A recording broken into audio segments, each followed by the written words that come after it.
আসসালামু আলাইকুম। কেমন আছো সবাই? আশা করি অনেক ভালো আছো তোমরা। এই তো আজকে কি করব? আজকে দেখো, আজকে আমার মেয়েকে আমি রান্না শিখাবো। আমার মেয়ে রান্না করবে। আজকে ওর কলেজে যাওয়া নাই, যাবে না। আজকে আমি শুধু দুধটাই জাল দিব। হ্যাঁ? ছেঁকে দুধটা ছাঁকনি দিয়ে ছেঁকে নিলাম। তারপরে দুধটা যখন জাল করা হয়ে যাবে আমার, তখন ওকে বলবো যে তুই রান্না রান্না কর। কালকে আমার মুরগি রান্না করা ছিল, এই জন্য আমি আজকে সিম্পল, বেশি কিছু না, রান্না করব অল্প অল্প। আজকে আমি গাজর কেটেছি আর মটরশুঁটিগুলো বেছে নিয়েছি। তারপরে ওকে বললাম যে সব তুমি কিভাবে সাজাবা গুছাবা দেখো তো, ফ্রিজে কিভাবে রাখবা। তো বলল কি যে আচ্ছা আম্মু ঠিক আছে, আমি দেখি আজকে কি করি, কাজ পারি কি না, আমি গুছিয়ে গুছিয়ে তোমাকে দেখাবো। তো ও আবার ফ্রিজে রাখতে রাখার জন্য সব রেডি করছিল। এই তো ডিপের সুন্দর করে ডিপে রাখলো। বিস্কুটগুলো প্যাকেট থেকে বের করবে। ওকে আমি বললাম যে আমি যেভাবে কাজ করি তুমিও ওভাবে কাজ করে আজকে আমাকে দেখাবা। আমি ওকে বললাম যে তুমি একটা একটা করে সব কিছু বিস্কুটগুলো সব ইয়ে করো, জারের মধ্যে রাখো। তো সুন্দর করে বিস্কুটগুলো একটা একটা করে দেখছিল। এটা অনেক টেস্টি একটা বিস্কুট। বিস্কিটগুলো অনেকই স্বাদ, ভালো। ও আবার জারের মধ্যে রাখছিল। তারপরে বিস্কুটগুলো যখন রাখা হয়ে যাবে, বলছে আর কি করব আম্মু। আমি বলছি কি যে কী করবা, এইদিকে দেখো কি করবা, যা যা রান্না করার সেটা করো। কারণ মেয়ে মানুষকে তো কাজ শিখতে হয়, আর কাজ শেখার জন্য, কাজ করার জন্যই তো মেয়েদের জন্ম, তাই না? মেয়েরা তো মা বাবার বাসায় যখন থাকে তখন তো একরকম, শ্বশুরবাড়িতে যখন যাবে তখন আর এক রকম। সারা জীবন তার এই মেয়েদেরকে ধরে রাখার জিনিস না যে আমি ধরে রাখবো। তো এক সময় না এক সময় তো ও যাবেই পরের বাড়িতে। তখন কি করবে? তখন তো কাজ করতেই হবে, যে কোনো কাজ করতে হবে। আমি না হলে কাজ করতে দিলাম না। শ্বশুরবাড়ি যখন যাবে তখন তো কাজ করতেই হবে। ও এখন অনেক ছোট আছে, তারপরেও আমি ওকে কাজ শেখাচ্ছি। ওই টমেটোগুলা আমি বললাম যে টমেটোগুলা ধুয়ে দাও। আমি কেটে দিলাম, ও কাটতে পারবে না, মরিচ আছে। আমি টমেটোগুলা সালাদের জন্য কেটে নিলাম। ও আমার আগায় বাড়ায় সব কিছু দিচ্ছিল।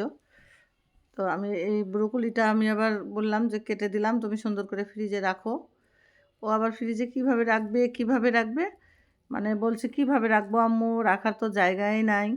তখন ওই বুদ্ধি করে এই ছোট টমেটোর ঝাঁকাটা এইটাতে নিল, ও দিয়ে তখন একসাথে সুন্দরভাবে থুয়ে দিল।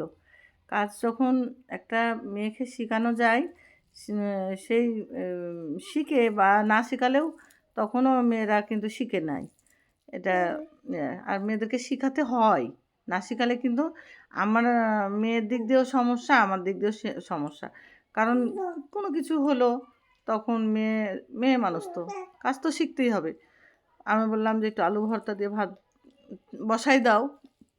তো ওই যে ভাতগুলো বলছে আম্মু ভাত হয়ে গেছে। তো ভাত হওয়ার পরে যে ইয়ে করে দিল। তো ডিমগুলো সিদ্ধ আমি আগে থেকে বসাই দিয়েছিলাম। তো ডিমগুলো ও আবার ছিলে, এটা দেখানো হয়নি। তো ডিমগুলো সব কিছু ছিলে নিয়েছে সেই। তো ও নিজেই ডিমগুলো ভেজে নেবে। ডিমগুলোও সুন্দর করে ও ভুনা করবে। ডিম ভুনা করতেও কিন্তু ভালোই পেরেছে। তো আস্তে আস্তে সব কাজই শিখবে, সব রান্নাই শিখবে। আর মেয়ে মানুষকে শেখাই ভালো। আম, সারা জীবন তো আর মা বাবার বাসায় থাকবে না, শেখাই ভালো।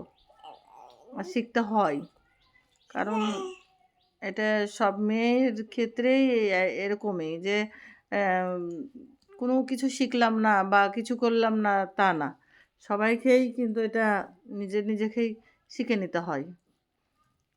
তো শিখাচ্ছিলাম যে একটু পড়াশোনা কম আছে, বা কলেজে যাওনি, একটু তুমি শিখো। পেঁয়াজগুলা সুন্দর করে না ইয়ে করলো। ও কারেন্টের চুলাতেই রান্না বলছে আম্মু আমি গ্যাসের চুলাতে রান্না করব না, কারেন্টের চুলাতে রান্না করব।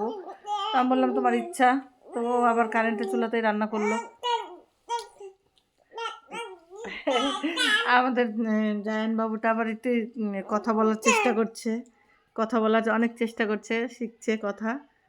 তো যাই হোক, অবশেষে পেঁয়াজটা দিয়ে গরম মশলা দিয়েছে, টমেটো দিল, তারপরে হচ্ছে একে একে সবই দিয়ে দিবে, দিয়ে মশলাটা সুন্দর করে কষাবে। সেই আমি আবার বললাম যে তুমি এভাবে এভাবে ডিমটা ভুনা করো। তো ওভাবেই ওই ডিমটা সুন্দর করে ভুনা করে নিয়েছে, স্বাদ মতো লবণও দিয়ে দিল। তো দেখি কিভাবে রান্না করে আমার মেয়ে। তো আমি তো ভিডিওটা পুরোপুরি সেরকম দিতে পারছি না, ভিডিও করছি ঠিকই, কিন্তু আমি রান্না খাওয়া অত কিছু ভালো করে দেখাতে পারছি না। তো আজকে আমার ভিডিও করার কোনো উদ্দেশ্য ছিল না। তো আমার মেয়ে বললো কি যে আমি রান্না করব, তুমি আমাকে শিখাই দাও। তো ওর কারণে একমাত্র ভিডিওটা করা হয়ে গেছে আজকে। যাই হোক, আপনারা কিন্তু অবশ্যই অবশ্যই আমার মেয়ে যখন রান্না করেছে দেখতেই পারলেন। মেয়ে রান্না করেছে, খালি এটাই রান্নাটাই দেখলেন, মেয়েকে তার দেখলেন না। যাই হোক, অন্য এক সময় দেখতে পাবেন, অবশ্যই দেখতে পাবেন। কিন্তু রান্নাটা কেমন হয়েছে অবশ্যই বলবেন। ছোট মেয়ে আমার রান্না করেছে, ডিম ভুনা করেছে, তারপরে অনেক ফ্রিজটা গোছগাছ করেছে, জিনিসগুলো টেবিল পরিষ্কার, ডাইনিং টেবিল পরিষ্কার করেছে, বিস্কিটগুলো জারে ঢেলে নিয়েছে, সব কিছুই করেছে। আমার মেয়েটার জন্য দোয়া করবেন, সে যেন পরীক্ষা দেয় ভালোভাবে, রেজাল্টটা ভালো করে, তারপরে পড়াশোনার প্রতি যেন ইয়ে হয়। ও আবার বলছে আম্মু সস দেবো, আমি তো সস দিই না, হ্যাঁ ডিমে সস দিই না। ওই বলছে দিলে অনেক ভালো হবে। তো বলছে দাও তোমার ইচ্ছা, দিলে ভালো যখন হবে তো দাও।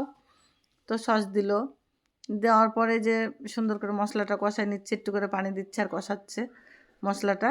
মশলা বলছে যে আমি বললাম যে মশলা কষানোর মধ্যে কিন্তু সব কিছু, মশলা যত কষানো ভালো হবে তত তরকারির কিন্তু টেস্টটা বেড়ে যাবে, স্বাদ হবে, এটা মাথায় রাখবা। আমার মেয়েকে বলছিলাম, তো বলছে আচ্ছা ঠিক আছে আম্মু, আমি ওভাবেই একটু করে পানি দিব আর ঢেকে ঢেকে মশলাটা ভালো করে কষাই নিব, তাহলে ডিমটা তরকারিটা অনেক স্বাদ হবে। আমি বললাম হ্যাঁ, এই যে ডিমগুলো দেখাচ্ছে, আমার মেয়ে খুব খুশি, রান্না করছে, খুবই খুশি। তো ডিমটা ভুনা করা হয়ে গেছে আমার মেয়েরও। আর সবাই যে যেখানে দেখবেন সব ভিডিওটা একটু লাইক কমেন্ট করবেন। মেয়েটা আমার অনেক শখ করে রান্না করেছে।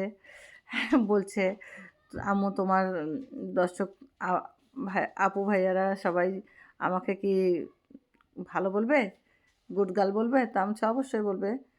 যে যেখানে থাকবেন ভালো থাকবেন সবাই। আল্লাহ হাফেজ।